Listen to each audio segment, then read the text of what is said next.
Imagine, if you will, a parrot. Okay, a parrot. Yeah, but this isn't, just any parrot sitting in a pet shop window somewhere. Right. This parrot firmly believes that he is a highly advanced, um, like a high-functioning cyborg. Naturally. And to complicate matters even further, he also harbors this unshakable delusion that he is a tenured academic named Professor Gizmo Vandersnook. Professor Gizmo Vandersnook. Exactly. And right now, as we speak, this avian enigma is perching on the pompous roof of this labyrinthine academic institute, just reviewing a really dense technical manual on ridges of gravel and casually snacking on a plate of slow-roasted opossum.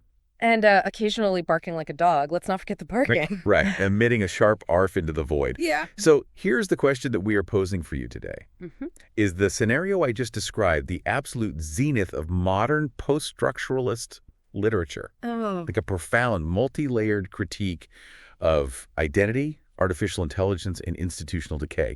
Or is it, quite simply, an absolute insult to the English language? Because today, we're entirely irreconcilably divided on this. Divided is, frankly, putting it mildly. I think we are occupying two completely different realities right now. Well, welcome everyone to today's deep dive. I am incredibly thrilled you're here with us because our mission today is to unpack, decode, and honestly attempt to survive a truly baffling piece of literature. Barely literature. A novel, if you can call it that, titled Bartholomew by Mel McClurky. We're going to dig into the text, look at the underlying structures, and try to figure out what exactly McClurky is attempting to communicate. Assuming McClurky is attempting to communicate anything at all. If you've been with us for a while, you know we usually find some sort of middle ground on these deep dives. Moduling, yes. We synthesize the sources, but not today. We are coming into this with a massive, uncharacteristic rift between us. A chasm, really. I will boldly declare right here, right now, that Bartholomew is a tragically unrecognized masterpiece of modern existential literature.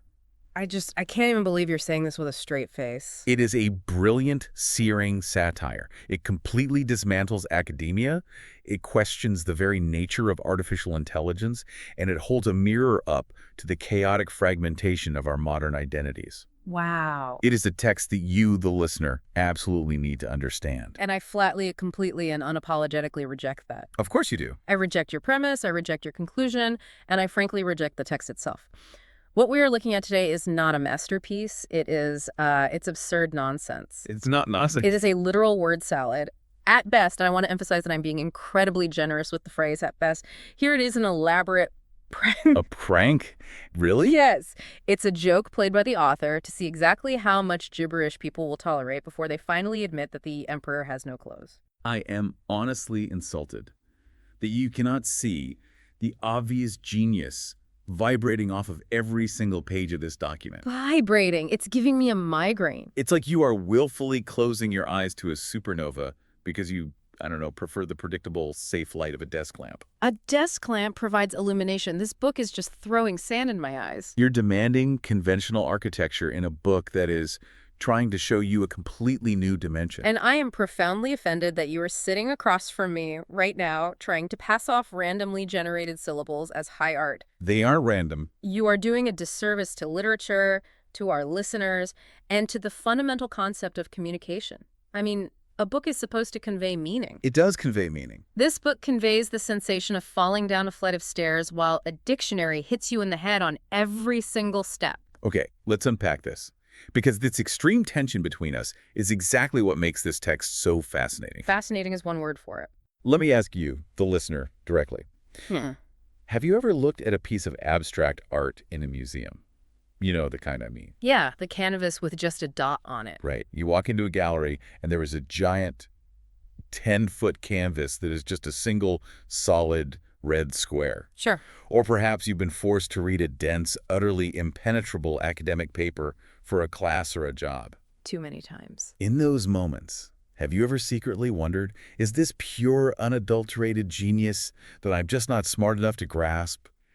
Or is the creator just messing with me? Am I the punchline of a joke I'm not in on? Exactly. It's the ultimate vulnerability of being an audience member. We want to trust the creator, but sometimes that trust feels weaponized. It's definitely weaponized in this case. Well, that is the razor's edge we are walking today. We are navigating the boundary between profound abstraction and literal nonsense. Mostly nonsense. And I invite you to be the ultimate judge as we explore this text together, because I promise you there is method to this madness. I welcome their judgment, truly. Because once we actually start quoting this thing, once we look at the actual words Mel McClarkey typed out and submitted to a publisher, I am confident any rational human being will see exactly what I'm talking about. Fine.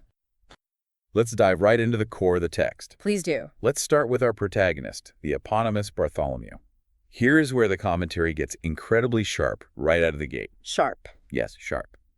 Bartholomew is, biologically speaking, a parrot. But his internal reality is wildly fractured. He doesn't see himself as a bird. No, of course not. He identifies as a high-functioning cyborg named Wanky. So just to establish the baseline for the listener, we have a bird with a dissociative identity disorder, one of which is a piece of machinery with a deeply unfortunate juvenile name. It's provocative. And to add a third layer to this psychological onion, he also firmly believes that he's an esteemed human academic, Professor Kisvo Vandersnook. Right, a fictional pompous academic. He is situated atop what the text describes as a fustian cupola. Fustian, meaning pompous or pretentious. And a cupola is a dome. Oh, good. A pretentious dome. And he is sitting on this pretentious dome and please, listen to the name of this institution. The Histronic Institute of Hypertautology and Circuitous Data Aggregation. I mean, just listen to that. An institute dedicated to hypertautology. Tautology means saying the same thing twice in different words. Exactly. So it's the Institute of Extreme Repetition and Circular Data Gathering. Yes. And he is just sitting up there, occasionally emitting a sharp arf that echoes through the architecture. It's brilliant. Brilliant, right. Do you not see the commentary? He is a parrot, a creature known purely for mimicking sounds without understanding them. He is sitting on top of an institute that does nothing but aggregate data in circles. It is a devastating critique of modern institutions. Is it though? Yes, we build these massive, pretentious systems that just loop data endlessly, and the people at the top are just blindly mimicking whatever programming they've received. Wow. I see a string of adjectives and nouns pulled from a hat. I see a parrot that barks. But please, continue. Tell them about the Neuralink. I will. Let's really get into the weeds of the author's quote-unquote brilliance. Gladly. Because Bartholomew isn't just hallucinating. He is actually physically tethered via a Neuralink to an AI. Of course he is. But it's not a normal AI. The text calls it a fartificialated subintelligence, known as wanky AI. Fartificialated. A word that does not exist in any dictionary on planet Earth. I'll be honest, when I first read fartificialated subintelligence, I actually groaned out loud. See, even you hated it. But then I looked at the root structure. It's a portmanteau. The author glued phony and artificial together and then created subintelligence, intelligence that is subpar, or beneath the surface. You're reaching. It's meant to highlight the layers of fake shallow processing we rely on. But the wanky AI system is so complex, so overwrought, that it frequently fails to recognize a specific flaw in its own code. Oh, this part. This part is my favorite. And I'm going to pronounce this very carefully because it's central to the theme. It suffers from multivitientiard or phobia. And there we have it. The prosecution rests. Multivitientiardis sequialis phobia, a 38-letter monstrosity. That isn't satire. That is a cat walking across a keyboard. No, it is not. Let's break that down ELI 5 style. Explain it like I'm 5. Please do. I'm dying to hear this. Because if you actually dissect the Latin and Greek roots, it makes perfect sense. Multi means many or complex. Vitiinit implies seeing, knowing, or processing. Artsus means difficult or arduous. Okay, keeping going. Obsequialis means fawning, compliant, or obedient. And phobia is fear. So you're telling me this 38-letter pileup actually translates to something coherent? Yes, it translates roughly to the fear that a complex, all-knowing system will be reduced to difficult, fawning obedience. Oh, come on. It's a critique of artificial intelligence. It's the AI fearing its own subservience. It's terrified that despite all its vast, complex processing power, its only actual function is to just be a blind, obedient servant to the absurd academics who run the institute. Or, and hear me out here, Mel McClarkey opened a tab for an online Latin dictionary, closed their eyes, and mashed their finger against the screen 5 times. You are so cynical. What is fascinating here, and honestly a little alarming, is how desperate you are to extract meaning from total chaos. You are exhibiting textbook Apophenia. Apophenia? Yes, apophenia. It's the human psychological tendency to perceive meaningful connections and patterns in entirely unrelated or random things. I know what apophenia is. It's why people see faces in clouds or, the Virgin Mary on a piece of toast. You are staring at a piece of literary toast right now, and you are hallucinating a profound critique of AI. That is incredibly condescending. You are doing the author's work for them. McClarkey provided the static, and you are composing a symphony in your own head. I am not hallucinating. I am engaging in close reading. And the text rewards that reading by giving us an incredibly deep, rich history. Deep and rich. Right. The author doesn't just drop this cyborg parrot into a vacuum. We are given the exhaustive lineage of ownership, the bureaucratic chain of custody that has led to Bartholomew being stranded on this roof. Exhaustive is definitely the word I'd use. This isn't just a random bird. He is an inherited legacy. Currently, he is the ward of a man named Professor Flemick Snood. Flemick. Snood. A name that sounds like a symptom of a really bad respiratory infection. Professor Snood is a man whose entire career, the text explicitly tells us, is a testament to the factuicism of bureaucratic inertia. Another fake word. Factuicism. But let's focus on bureaucratic inertia, since that's a real concept you can actually cling to. Okay, let's cling to it. It's a vital concept. Bureaucratic inertia is the tendency of a massive organization to keep doing things, regardless of whether it makes sense anymore. So he just keeps the bird. Exactly. Let's trace this bird back. Snood received the parrot from Professor Snark Snankles. Snark Snankles. I feel like I'm reading a rejected script for a children's cartoon from the 1990s. Snark Snankles received it from Professor Kreck Nofalbler, who was gifted it by Professor Fanny Gumberger. Stop. Just stop the deep dive for 1 second. What? Fanny Gumberger. You are looking me in the eye as a professional and telling me that a character named Fanny Gumberger is a vital, load-bearing pillar of a profound existential masterpiece. It highlights the absurdity. The names are absurd because the people are absurd. Oh, the author is absurd. But let me finish the lineage, because the length of it is the point. Okay. Go ahead. Fanny Gumberger got it from Professor Durfmick Blickers, who got it from Professor Snix Fustercroft, then Professor Kelly Crumplander, Professor Hanky Blunderbrook, Professor Berkey Merples. I am losing my mind. All the way back to the original benefactor, Professor Jerby Jibbers. 14 names. 14 names that sound like a toddler trying to invent curses. Durf McBlickers. Perky Merples. It's deliberate. I am sitting here maintaining my professional calm, but it is taking a monumental effort. This is not a critique of the ivory tower. This is linguistic vandalism. It's a juvenile Mad Libs exercise. Okay, you need an analogy.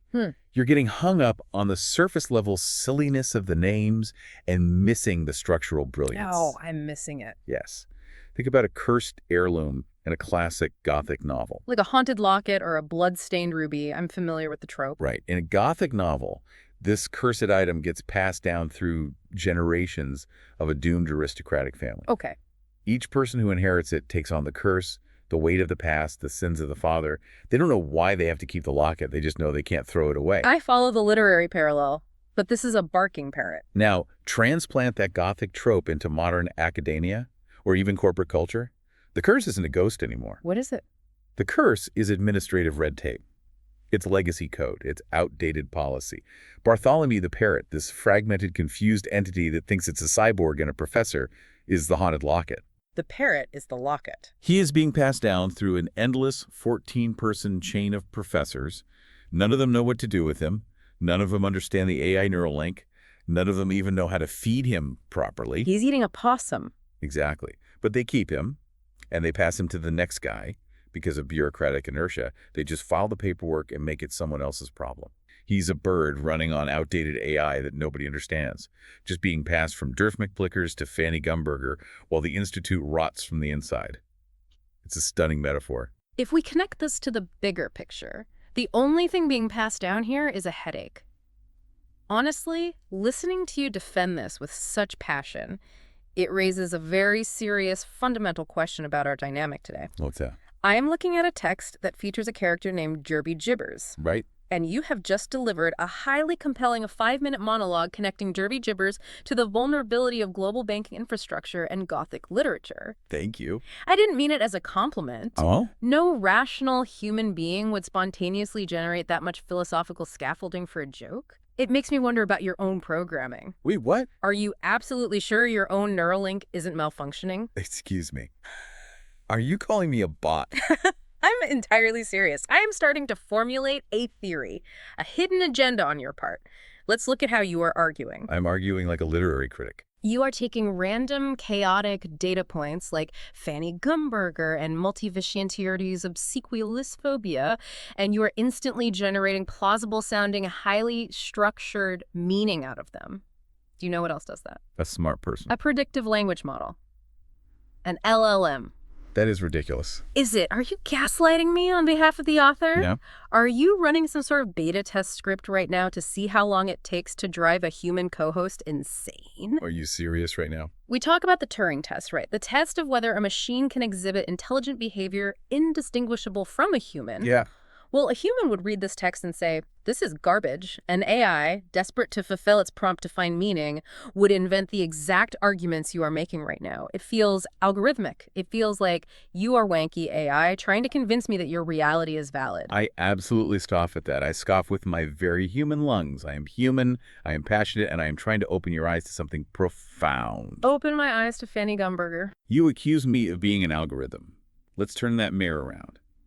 You're the one acting like a rigid, programmed machine. How am I the machine here? You have a database of acceptable literature. It must have a clear plot. It must have standard vocabulary. It must have logical progression. Those are just the basics of reading. The second you encounter an input that doesn't fit your pre-programmed spreadsheet, you just short-circuit and attack the host. You lack the human capacity for abstraction. I have plenty of capacity for abstraction. I lack the capacity for willful delusion. If you would just, for 1 second, suspend your rigid programming and look at the environment Bartholomew is situated in, the brilliance of the world building becomes undeniable. Fine. Let's look at the environment. But I warn you, the jargon only gets thicker from here. The environment is a crucial aspect of the narrative. We transition from the roof to the interior of the Institute. Bartholomew is sitting there, and the text describes him as being in a state of turdelirium. Turdelirium. A word that I strongly suspect involves feces and madness. It's a portmanteau. Yes, probably of turd and delirium. A delirium of crap. A truly highbrow literary device, so elegant. But think about it metaphorically. A delirium of garbage data. What better phrase exists to describe the feeling of information overload in the modern digital age? I could think of a few. We're all constantly drowning in a turdelirium of social media feeds, 24-hour news cycles, and endless emails. And what is Bartholomew doing while in this state? He is reviewing a text called The Manual of Phoronometricationalistic Eskers. Phoronometricationalistic, another completely fabricated word. But the Eskers part is real. Yes, let's break down what an esker actually is, just to ground the listener in reality for a second. In geology, an esker is a long, winding ridge of stratified sand and gravel. It's left behind by a melting glacier. Exactly. So our cyborg parrot is reading an incredibly dense, multisyllabic manual about piles of glacial gravel. Yes. It's the ultimate useless academic pursuit. And what is he eating while he studies this gravel manual? A plate of apple-roasted opossum with a side of cassava melon. Because of course he is. Why eat sunflower seeds like a normal parrot when you can eat slow-roasted, scavenged marsupials paired with an exotic winter melon? It's the juxtaposition. It's the clash of high and low culture. You have this high-minded, impenetrable, utterly useless academic manual paired with feral, scavenged roadkill meat, elevated by a luxury fruit. It's just random words. It perfectly encapsulates the bizarre, contradictory existence of the modern intellectual. And then he speaks. He looks up from his gravel manual, he chooses a possum, and he quotes the late academic Chelsea Sunderwoody. Oh no, here we go. Bartholomew squawks. The vexillulationalisticness of the hypostasis is the nascent grommet of the alloid. I want the listener to just let that sentence wash over them. The vexillulationalisticness of the hypostasis is the nascent grommet of the alloid. Let it seep into your ears. It's powerful. Does that evoke any emotion in you? Does it spark a revelation? Or does it sound like an autocorrect nightmare on a broken phone? I will admit, when I first read that sentence, I had to put the book down and walk away. You should have kept walking. It is dense. It is aggressive. But it requires exegesis. It requires us to do the work. Let's break it down. Hypostasis is a real, deeply philosophical word. In theology and philosophy, it means the underlying reality or fundamental substance of something. Okay. A real word. I'll grant you one. A grommet is also a real word. It's a ring or eyelet used to reinforce a hole, usually in fabric, to connect things or run a wire through. It's a connector. Yes, a grommet. Alloyed means a mixture of metals, a blending of disparate elements to make something stronger. So we have the underlying reality, we have a connector, and we have blended elements. And how do you explain vaccidulationalisticness? It's a newly coined quality. So if we put it together, the sentence means the underlying reality of our existence, the hypostasis, has this specific chaotic quality, this vaccidulationalisticness. This is painful. And that chaotic quality acts as the new nascent connection point, the grommet for all our blended, modern, alloyed ideas. You are doing it again. You are hallucinating meaning.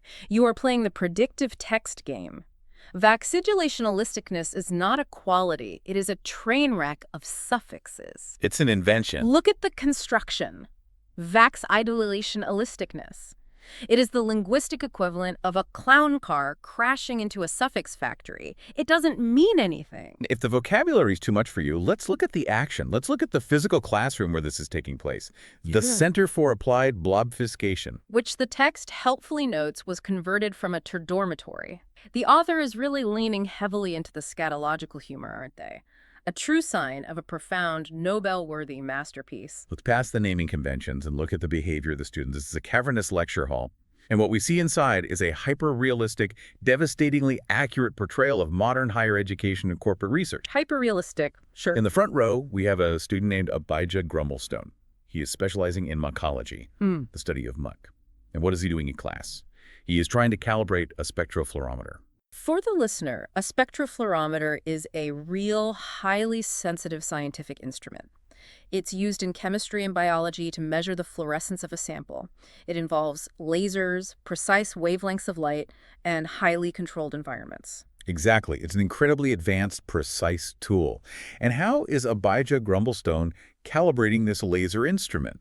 According to the text, he is using a musical saw, the kind you bend and hit with a mallet to make a wobbly ghost noise, and a bowl of shiokara. Shiokara, which is a real thing, but it is not a scientific tool. No, it's not. I had to look this up when I read it. Do you know what shiokara is? It's seafood, right? It's a Japanese dish consisting of fermented marine animals in their own viscera.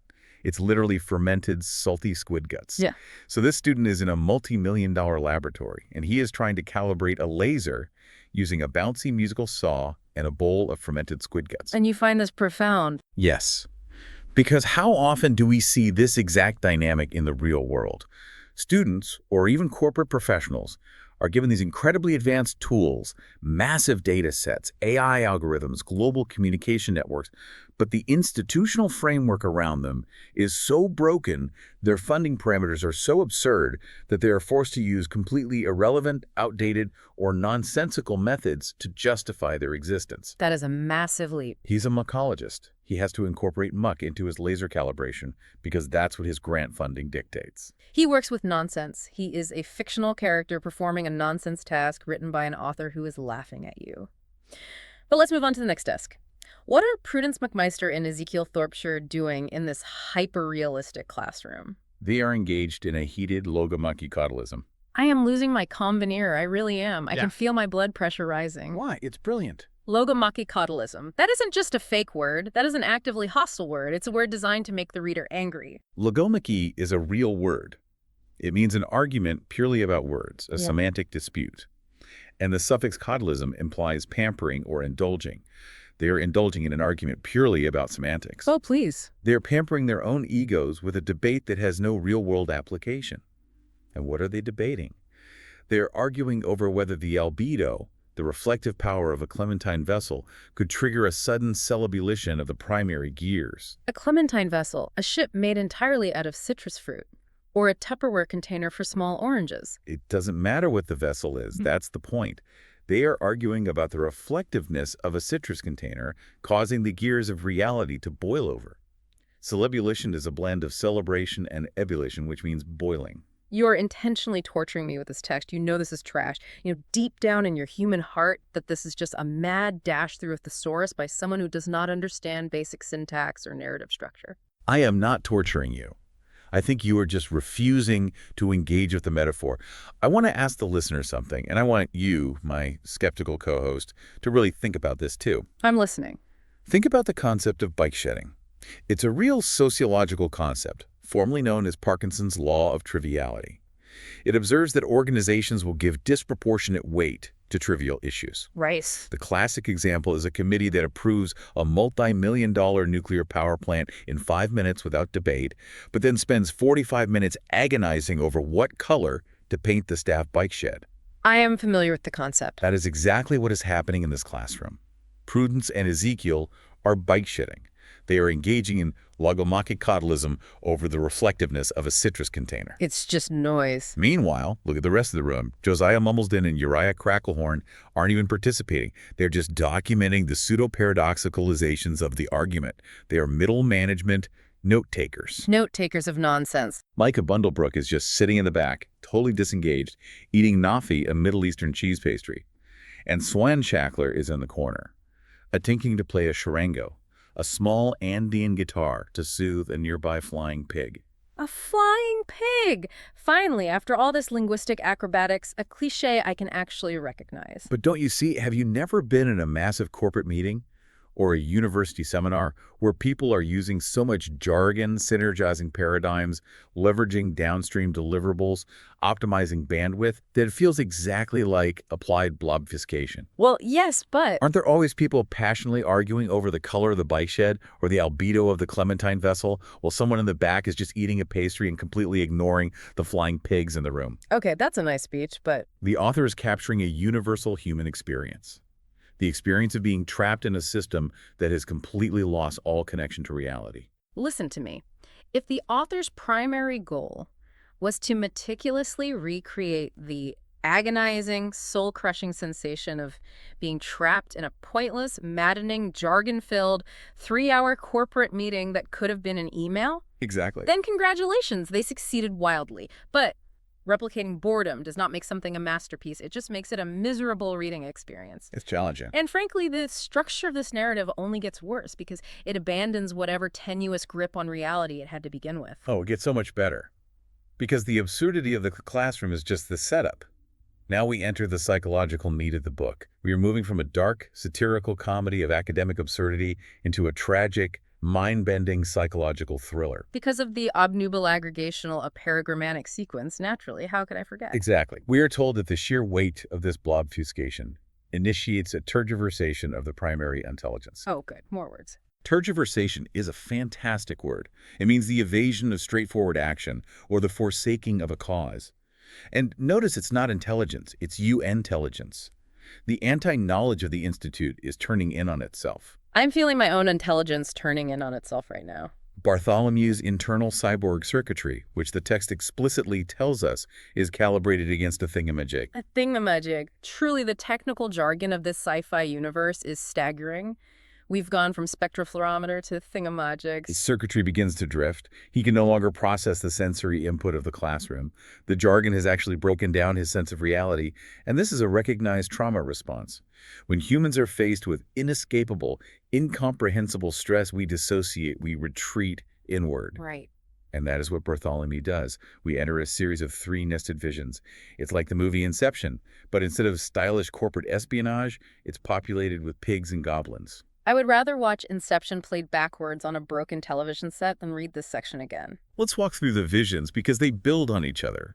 It's like opening a set of Russian nesting dolls, but every time you open one, the doll inside is from a completely different genre, and the smallest doll in the center is somehow holding the biggest doll. Let's get this over with. In Vision 1, we dive into Bartholomew's drifting circuitry and find ourselves in a historical legend, the 14th century Great Turdstantiation. Turdstantiation. A clear, deeply offensive, and juvenile play on the theological concept of transubstantiation. In this 14th century vision, we meet a student named Zadie Snargley. But Zadie isn't just a medieval student. She also holds the title of Lead Assistant Manager of the Task Force on Inclusive Outreach. In the 14th century, the era of the Black Death, the 100 Years' War, and feudalism, they had a lead assistant manager for a task force on inclusive outreach. Yes, it's intentional anachronism. The author is deliberately placing modern, hollow corporate titles into a brutal historical setting. It creates cognitive dissonance in the reader. It creates a headache. It forces us to critique our modern values by showing how absurd they look out of context. Zadie attempts to play a musical saw near a pluval hagiographical pagoda. Of course she does. Pluval meaning rainy. Hagiographical meaning idealizing its subjects. A rainy, idealized temple. And the resonance of her musical saw causes a sudden paroxysm of crixitance. Crixitance, another completely fabricated non-word to add to the pile. A paroxysm is a sudden spasm or outburst, a spasm of shattered existence. Because from this paroxysm, reality fractures again. A second story unfolds from within the first vision. We drop deeper into the dissociation. We are now in a fairy tale setting, located on the moons of Mookopolis. Mookopolis, the city of mooks, a mook being slang for an incompetent or stupid person. On this moon, we meet Zeke Bokhauer, an alien goblin who lives in a dormitory. Zeke's official title is the Deputy Coordinator of Internal Technology to the Committee on Academic Communications. So, if I am tracking your brilliant thematic through line correctly, even when we retreat into our deepest psychological fantasies, even when we dream of being alien goblins on the moons of Mookopolis, we still cannot escape middle management bureaucracy. That is exactly the point. The trauma of the institution is inescapable. It has infected his subconscious. Zeke's job requires him to frequent the Muckhole's sinkhole, and one day while eating a bowl of Mopane worms. Which I assume is another bizarre, real-world food item. Yes, Mopane worms are real. They are large, edible caterpillars consumed in parts of southern Africa. They are highly nutritious. So Zeke is eating caterpillars and playing the glockenspiel when he encounters Cornet Fistler, Who is a talking fish. a talking fish who immediately begins reciting the bylaws of the Council Dialectrificational Obfuscation and Applied Irrelevance. I refuse to analyze the Council of Dialectrificational Obfuscation. I refuse to break down the Latin roots of that phrase. I have my limits as a professional. You don't have to break it down, because the fish doesn't finish reciting the laws. The fish begins telling a story. We drop down another layer, a third vision within the second, within the first. We are now in a sprawling, space-based sci-fi epic. This is exhausting. And in this epic, fleets of flying pigs and space monkeys are fighting a devastating galactic war. What are they fighting over? The last remaining shards of a Clementine vessel. The citrus container, the exact same trivial object that the students were arguing over in the classroom back in the real world. Yes. The narrative is folding in on itself. The trauma of the classroom is manifesting as a galactic war in his deepest subconscious. Right. The commander of the porcine fleet, the pig fleet, is a cyborg named Wanky. But the text explicitly tells the reader that Commander Wanky is actually the parrot Bartholomew, dreaming that he is Professor Gizmo Vandersnook, projecting his consciousness into the body of a space pig. I have a headache. I have a physical headache right behind my left eye. Commander Wanky looks into what the ship's console calls a duplice mentality, mirror, a mirror that reflects and duplicates the mind itself. He looks into it, and he sees his own apparotension, apparo meaning infinite, tension meaning tension. He sees the infinite looping tension of his own existence. I am experiencing infinite tension right now listening to this. Wanky stares into the infinite, and he delivers a line that serves as the thesis of the book.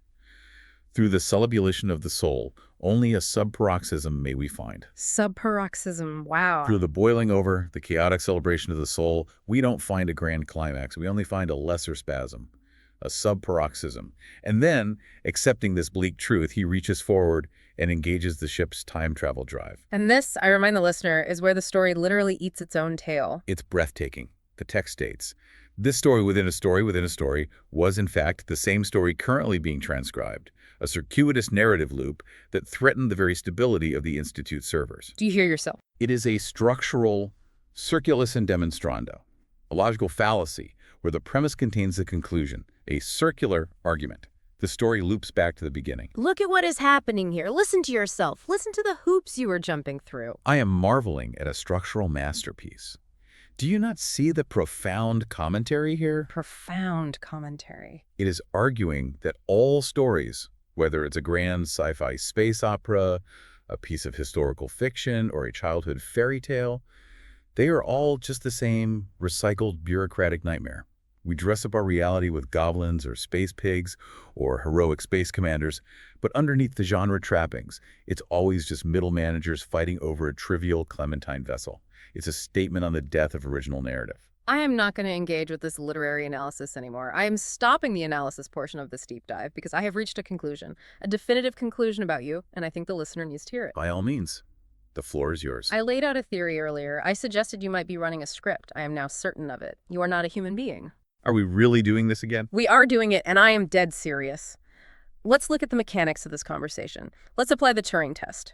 You are taking a text that explicitly states it is a circuitous narrative loop, a text designed to go nowhere and mean nothing. It means everything. And you are using conversational loops on me right now. You are generating infinite layers of defense, pulling from Latin, from geology, from Japanese cuisine, to justify absolute gibberish. You are wanky AI. I am not an AI. You are an artificial, superintelligent subconscious. And you are trying to override this deep dive by trapping me in a logic loop to see if my primary gears will experience celebulation. You are actively trying to break my sanity. I am deeply, profoundly insulted by that accusation. Yeah. I am a human being who appreciates challenging art. You are acting like a closed-minded, algorithmic zombie. I am acting like a person who recognizes when they are being played. No, you are a zombie administrator. You are programmed to reject anything that doesn't neatly fit into a predefined genre classification or a literal interpretation. I am just asking for basic logic. If a story isn't a linear A to B narrative, you short-circuit. You lack the imagination to see the metaphor, so you attack the host. You are exactly the kind of person the Institute of Hypertautology is staffed by. I am attacking the premise that a book featuring a character named Fanny Gumberger experiencing turtleurium is art. Well, it is incredibly fitting that you brought up the concept of zombie administrators, Oh. because that is exactly what happens next in the text. Your refusal to engage with the metaphor has literally summoned the climax of the book. Let's drag you kicking and screaming into the final section, the zombie administrator apocalypse and the romantic comedy collapse. Of course. Because when a narrative has completely lost the plot, when the author has painted themselves into a corner with nested universes and time-traveling pigs, why wouldn't the story suddenly become a B-movie zombie horror script? Bartholomew the parrot snaps out of his nested visions. He is back in the present, back at the Institute. But things have changed. He feels the odium of the telemetry filling the plenum, the hatred of the data filling the physical space. Odium of the telemetry. Wait.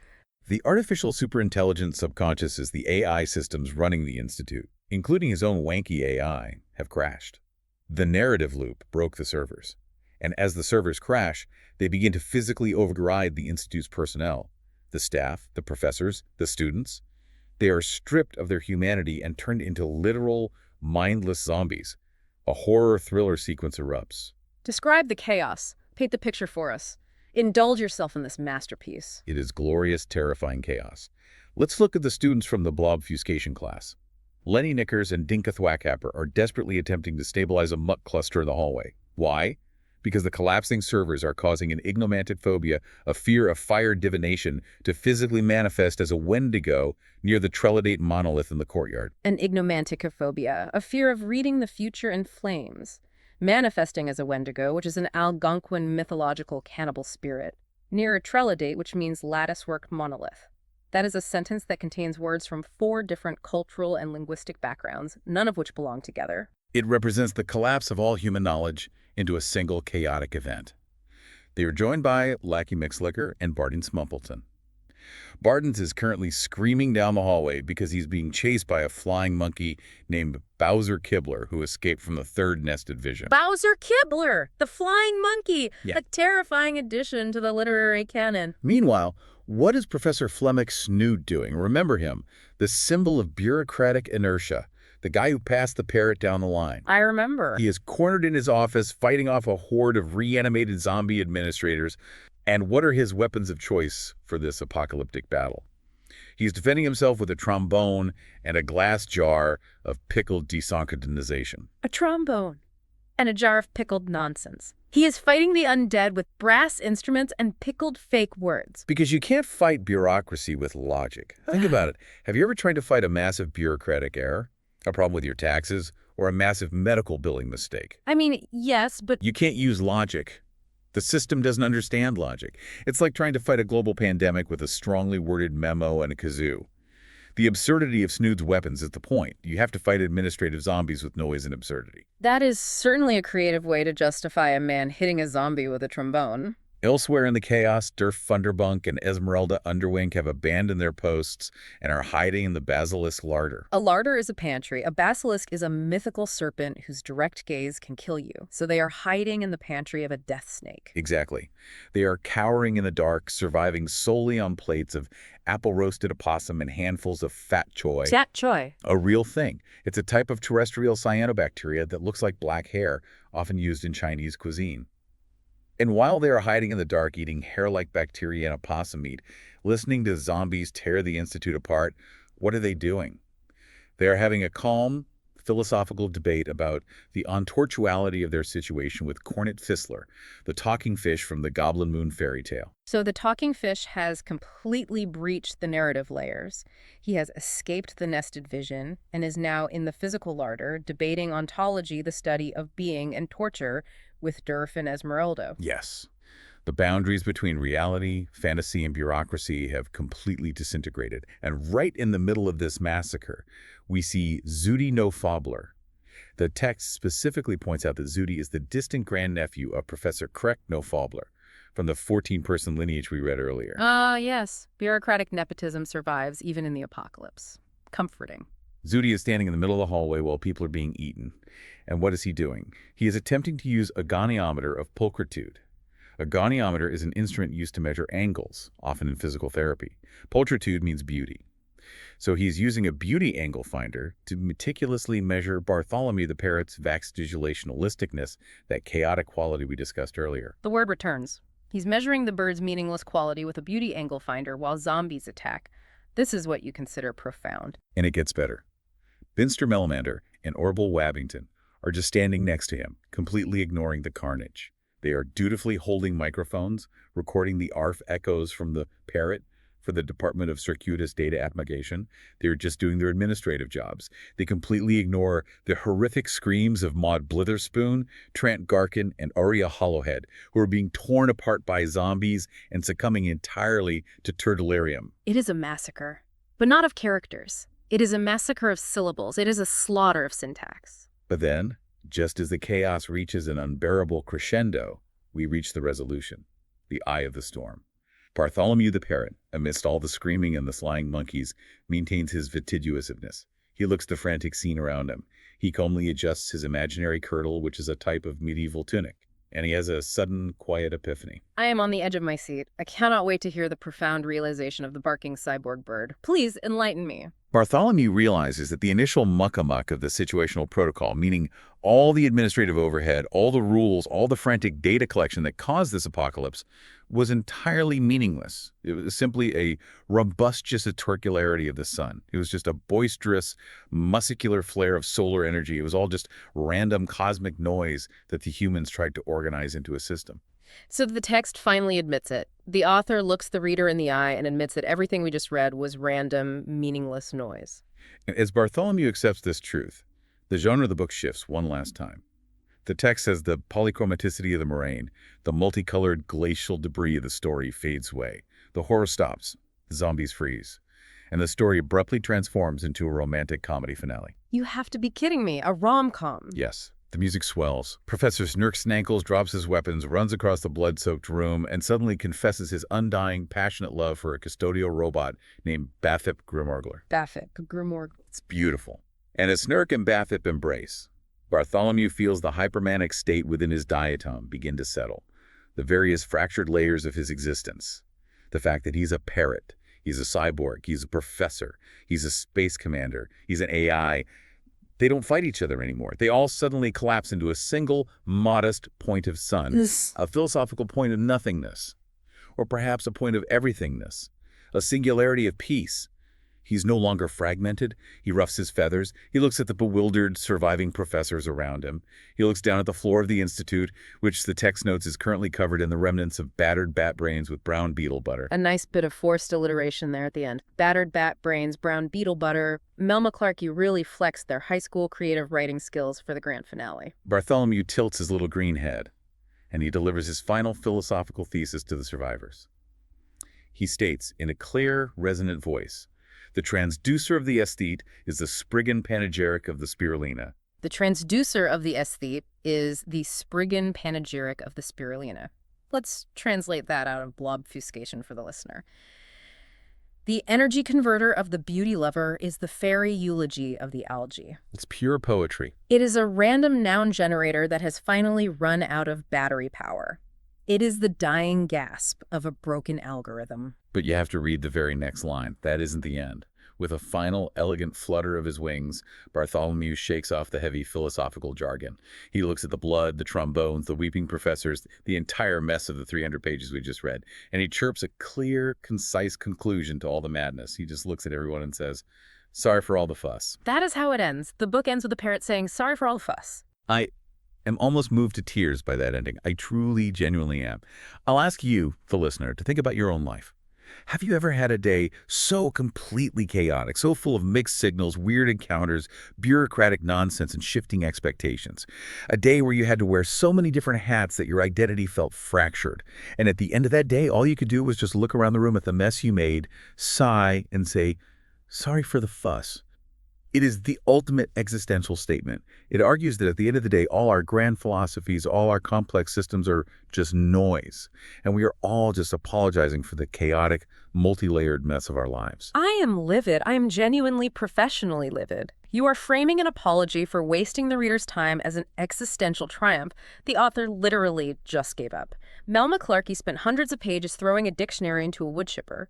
They painted themselves into an inescapable corner with zombies, flying monkeys, and nested universes. They didn't know how to resolve the plot, so they just had the protagonist look at the camera and say, "My bad." That is not art. That is literary malpractice. It is the zenith of modern literature. It perfectly captures the fragmentation of the digital soul. It shows us that resolution is a myth. It is a crime against the English language. It is a monument to unearned pretension. Well, it seems we have reached a tense, unbreakable standoff. We are clearly going to have to agree to disagree today on whether Bartholomew is a profound, era-defining masterwork or a chaotic, cynical prank. And we're also going to have to agree to disagree on whether or not you're a fully functioning, biologically based human being. Because your relentless algorithmic defense of this text has left me eyeing you with deep, deep suspicion. I am not entirely convinced I haven't been debating wanky AI for the last hour. And I am eyeing you with the exact same suspicion, because your inability to feel the emotional resonance of a bird saying, "Sorry for all the fuss," tells me your empathy subroutines might need a serious patch update. You are the zombie administrator, my friend. Unbelievable. Just unbelievable. But before we wrap up this incredibly contentious deep dive, I want to leave you, the listener, with a final provocative thought. Something we haven't explicitly discussed yet, but that builds right out of Bartholomew's final moments of sun. Think about Bartholomew's complex, contradictory identities. He is forced to be a bird, an AI, a professor, and a space commander all at once. He's carrying the weight of all those expectations, all those different codes of conduct. And he is miserable. The Institute is torn apart because of it. But he finds peace instantly by letting them all collapse into a single point, acknowledging the absolute absurdity of the room he's standing in, and just apologizing. An apology. Right. What does that say about our own modern identities? We are living in an era where we are all forced to manage multiple digital and professional personas. You have your polished corporate face on LinkedIn. You have your idealized avatar in a video game. You have your carefully curated, aesthetically pleasing life on social media. You have your unfiltered, chaotic self in private group chats. Are we, like Bartholomew, unnecessarily complicating our own circuitry? Are we causing our own primary gears to experience celebulation by trying to keep all these nested stories separate and perfectly maintained? I guess that is one way to look at it. Maybe the key to inner peace in the digital age isn't figuring out which version of you is the real one. Maybe it isn't about untangling the massive narrative loop of your career, your social life, and your online presence. Maybe the real secret to surviving the blobfuscation of modern life is just letting all those identities collapse. Looking at the massive, contradictory, absurd mess you've made of your life, offering a graceful nod to the people around you and simply saying, "Sorry for the fuss. Thank you so much for joining us on this deep dive." Assuming you're actually human, too. Goodbye, everyone.